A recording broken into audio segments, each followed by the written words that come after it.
as a man, I would want to know what you did to get to 26 years of marriage. You say you have the ideal marriage. It's a very interesting language to describe that, ideal marriage. You have a daughter. Why would you not give us some game on that?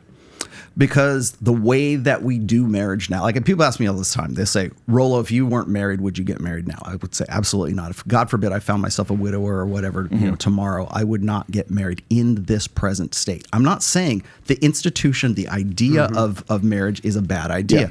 Yeah.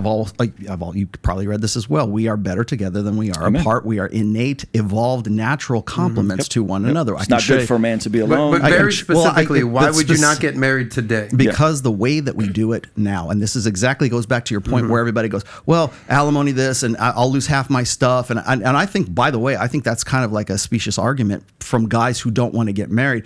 Really, who don't even make enough money to pay alimony to worry about. But they also have to pay child support. They also get into bad situations. Child support has nothing to do with being married. You could have a one-night stand with a baby mama and pay child support. I understand, but when we talk about like prenups, the prenup saved me. Yeah, did you have any kids? No. But if you had kids, you would still be paying a form of child support and a form of alimony that goes up. And I can get into the divorce machine. There's lots of like. Well, Rollo, do you really think that much has changed in 26 years in terms of the legalities of things? Because I don't think much has changed. No, they haven't. But I would say. So did you make a bad decision 26 years ago? No, not at all. But the thing is this: is that it is the culture has changed. The culture has most definitely changed. I like getting into like. I'll tell you what my dad said. I asked my dad one time. I said, why did you get married to my mom? My dad was like a dyed-in-the-wool atheist, and my mom was a born-again Christian. She later became Catholic and everything. And I'm like, what on earth possessed you guys to get married together? And my dad said this. He was like looking at me. He says, it seemed like a good idea at the time. and thank God, my brother and I were produced as a result of that. And I am who I am because of my father and because of my mother as well. But the long and the short of it is, I understand the institution. I understand why marriage exists. I understand why premarital, prohibitions against premarital sex, being or even prearranged marriages for that. I understand why those exist. I don't think that they are tenable in the 20th or 21st century at this state. I understand why they're there, and I understand the mechanics behind them. Yeah. However, expecting, especially in modern day society where like marriage rates are at like 5.1 per 1,000 right now, you're looking at a divorce rate that's fallen off a cliff. Yeah, because no one's getting married right now, and the age of first marriage is getting pushed further and further into our early 30s.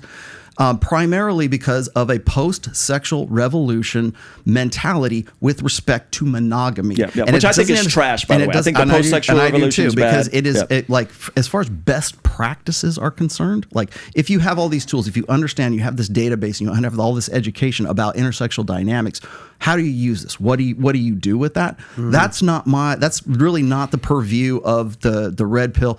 And I don't know there's a lot of people who want to be red pill voices right now. A lot of them come back to my work. That's all they do. And they're looking at mine as sort of like the source material for wherever they're going to take it and go with it. So if you look at Fresh and Fit, you look at like Andrew Tate, you look at even Kevin Samuels, it's all derivatives of stuff that I have done since really 2002, 2004. And this is something you disagree with Kevin Samuels on, though. I would, because Kevin Samuels still prescribed marriage. Rest in peace, Kevin Samuels. Okay, so here's the thing.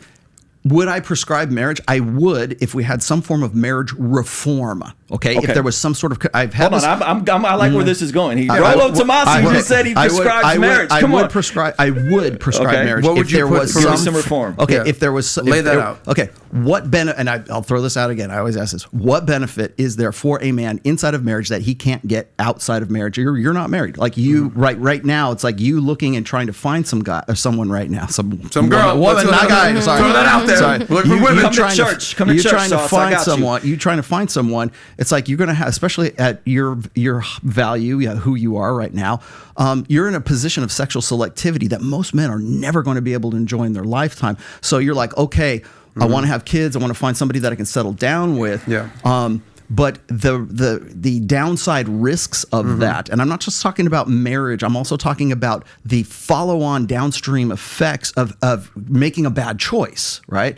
You've heard this before. I'm sure I forget. I think it was maybe it was Warren Buffett who said, the most important decision you can make in your life is like who you're going to marry. You're going to pair yourself with. Talks about that all the time, right? So it's not just about you and the woman. It's about the families you created, the families that come together on either side, and your grandchildren and your friends and your dogs and everything else. That's sort of that downstream effect. It hinges on one thing.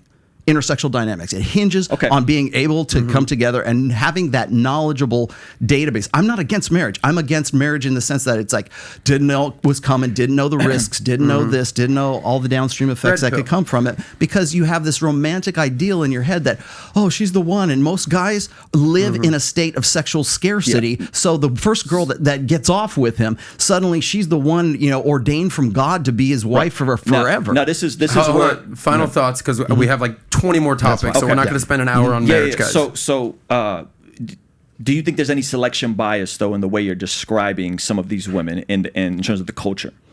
I don't necessarily think first of all, I think if there's a bias, it's a post-sexual revolution bias for the last 4 generations where we're at. For some women, not all women. I would say that in some effects, all women, and some effects, some women. Okay, so I made this point with Jedediah yesterday. Is like, if you were born after, say, like 1960, You're right now, you have had gynocentric feminist ideals planted into your brain that you think are just given truths. You think that they're self-evident truths. Whereas if you were born in a generation prior to the sexual revolution, it would be like, you're like, what are you talking about? Right, that's fair. So where's the sexual revolution? What's the it's about 1965. Yeah, 1965. Right when hormonal birth control was all that presented. kind of stuff. So, hippies, Woodstock, that kind of was all in that time frame. So you may prescribe marriage with some reforms. I appreciate you saying that. Well, I did say that monogamy was the bedrock of Western civilization. And we agree on that. Absolutely. How that is formalized is really kind of particular to the society, the religion, the guys. Sure. And so I would take the stance that I want to tip the scales as much in Sauce's favor as I possibly can if he wants to get married. We're going to get you married, Sauce. I appreciate it. I mean, you two by my side. He wants to have kids. So that's all. So you say, so that's great. So if you like that clip, click right here to watch another, or if you want to watch the entire Saucecast, click right here.